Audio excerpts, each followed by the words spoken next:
All right, welcome back. Now, we're playing firing animations, but you may have noticed that it looks a little funny when we're aiming, and that's because we're not playing the correct animation for firing while aiming. So we're going to take care of that in this video. We're going to talk about how we can use a branch and how branches allow us to control the flow of blueprint logic based on the values of certain variables. We're going to use a branch to play different animations based on whether we're aiming or not aiming. So let's jump in. Now, we have a fire montage, but I'd like to create a new montage for when we're aiming. So let's right-click, go to Animation, and select Animation Montage. And again, we need to select the correct skeleton. So SK Mannequin Arm Skeleton. And I'm going to call this Aim Fire Montage. Now let's open Aim Fire Montage, and we can add an aiming fire animation. So let's select that from the asset browser. I see Arms Aim Fire.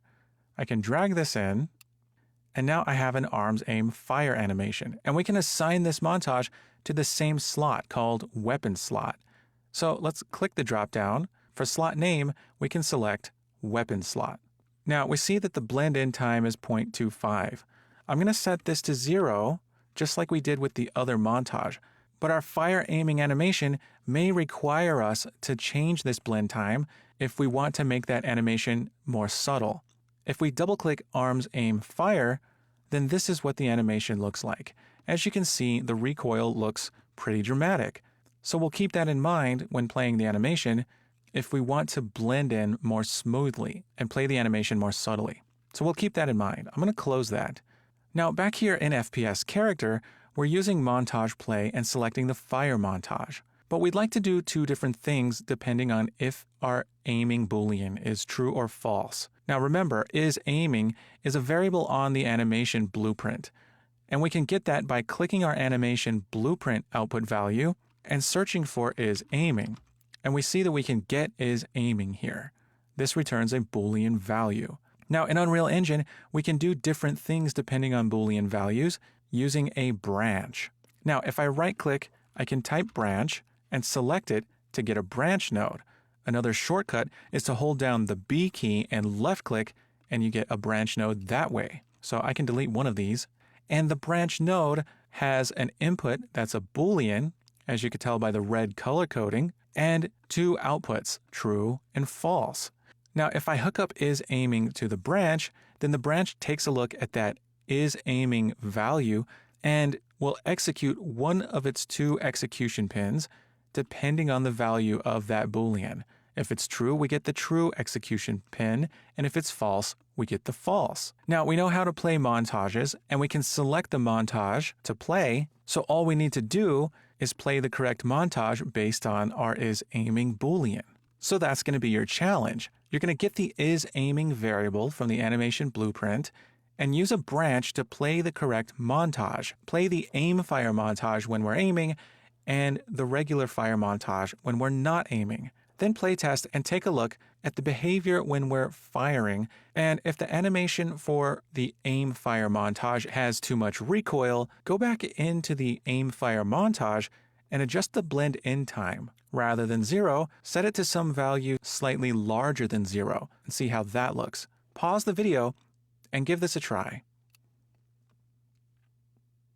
Okay, so we're ready to play the correct montage based on isAiming. Now we know that this montage play node is playing the fire montage, which is good for when we're not aiming, so I can hook that up to false. Now with montage play selected, I can control W here to get a copy of it, but I need to set the montage to play to aim fire montage. Now we can play the aim fire montage, and the target needs that anim instance. We can hook up our animation blueprint value there. And I want this to play for the true case, so I'm going to hook true up to montage play. Now the last thing to do is make sure that our play sound 2D is hooked up to the branch and not directly to montage play. Otherwise our branch will never get reached. So after organizing the nodes here a bit, now we see that we're playing one of two montages, and we'll play the montage associated with the true or false execution pin based on the value of isAiming. So let's compile and hit play. And now I can fire, and then I can aim, and I get the correct animation based on whether or not I'm aiming. Now, I mentioned that the aiming fire animation is a bit harsh. That's where the blend in time comes in.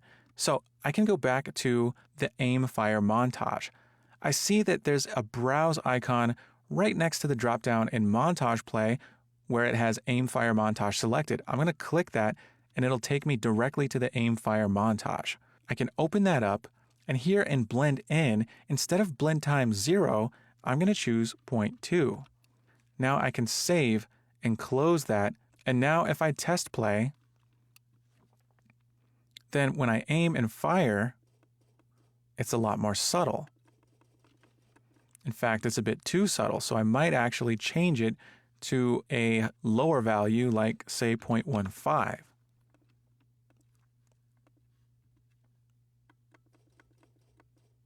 So you can adjust that until you're happy with it. All right, so we now have fire animations, and we have animations for when we're aiming and when we're not aiming. And we're selecting which one to play based on the value of our isAiming Boolean that we have stored on our animation blueprint. Great job. I'll see you soon.